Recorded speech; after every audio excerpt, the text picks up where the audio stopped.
I'm Wayne Mast from Mast Farms. We farm in Howard County.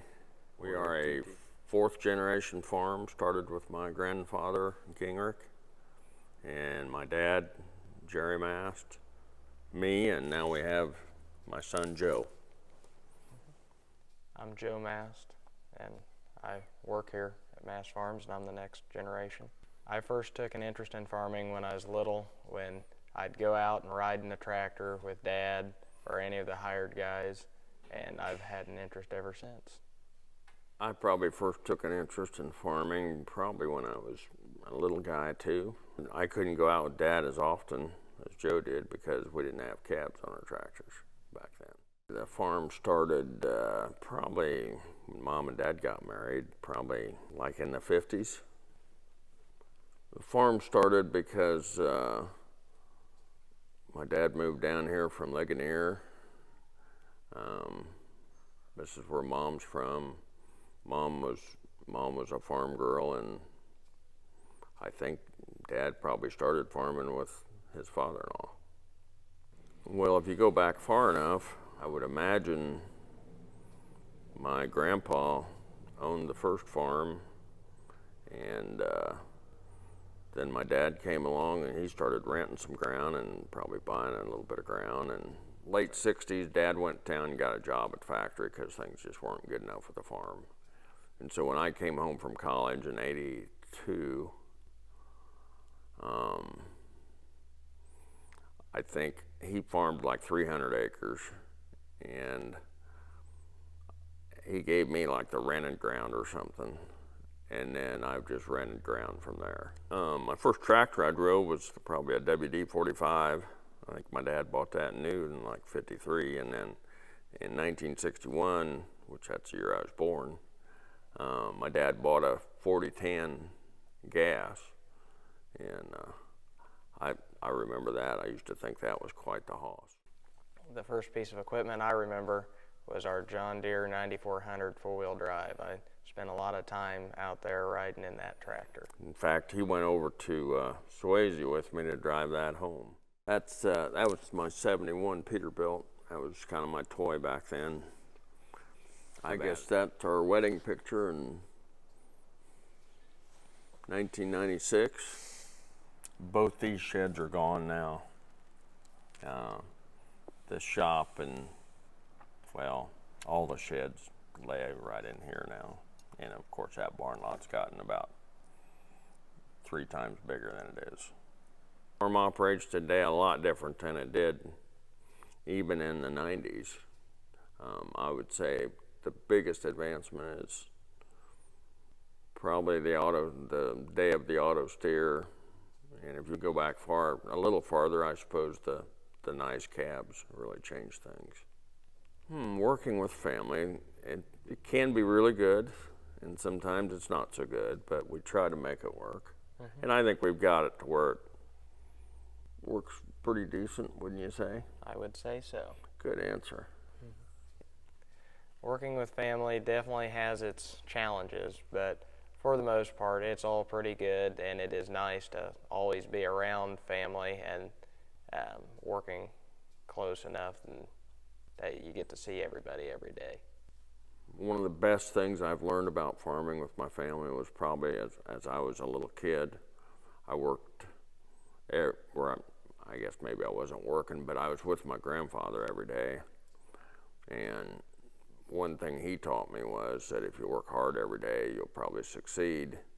And he taught me to really appreciate working hard, and that's what I do now. So I guess the moral of that story would be, as long as you like what you're doing, you'll never work a day in your life. And that's kind of what I picked up.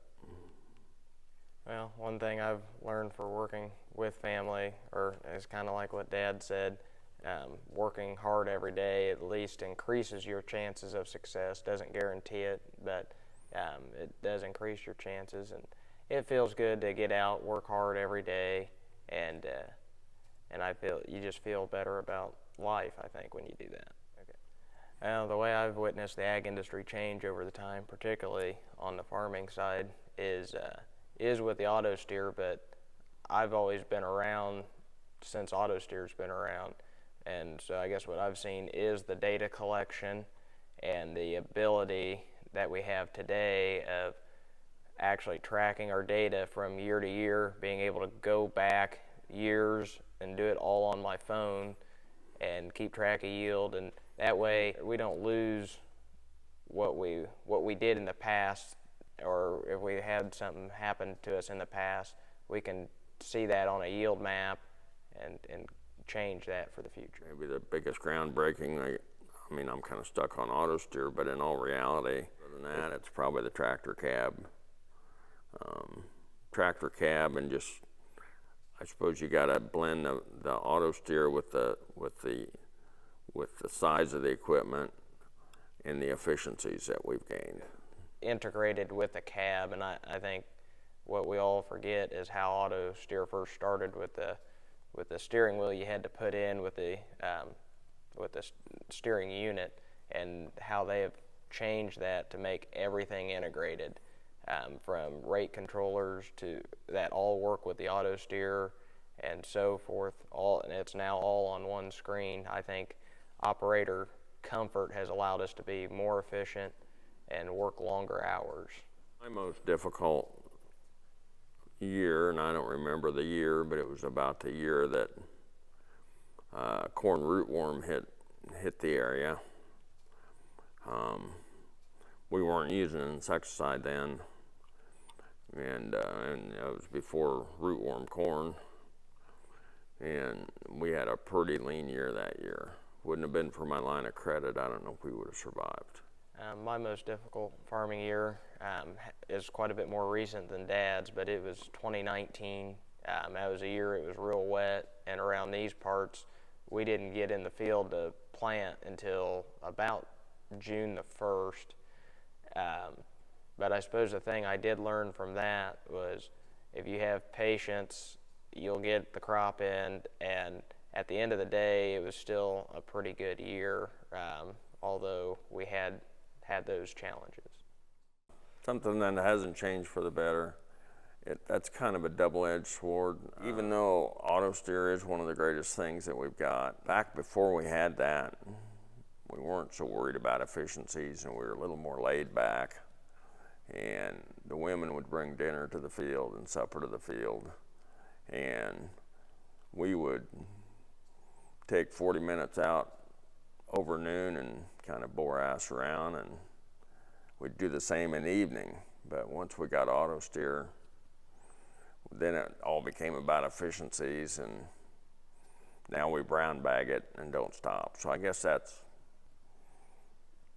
not the auto steer's fault. That's our own fault that we chose to operate like that. But it might have been a little more fun back then doing that, and we still have fun. But that's something that's a side effect of all that.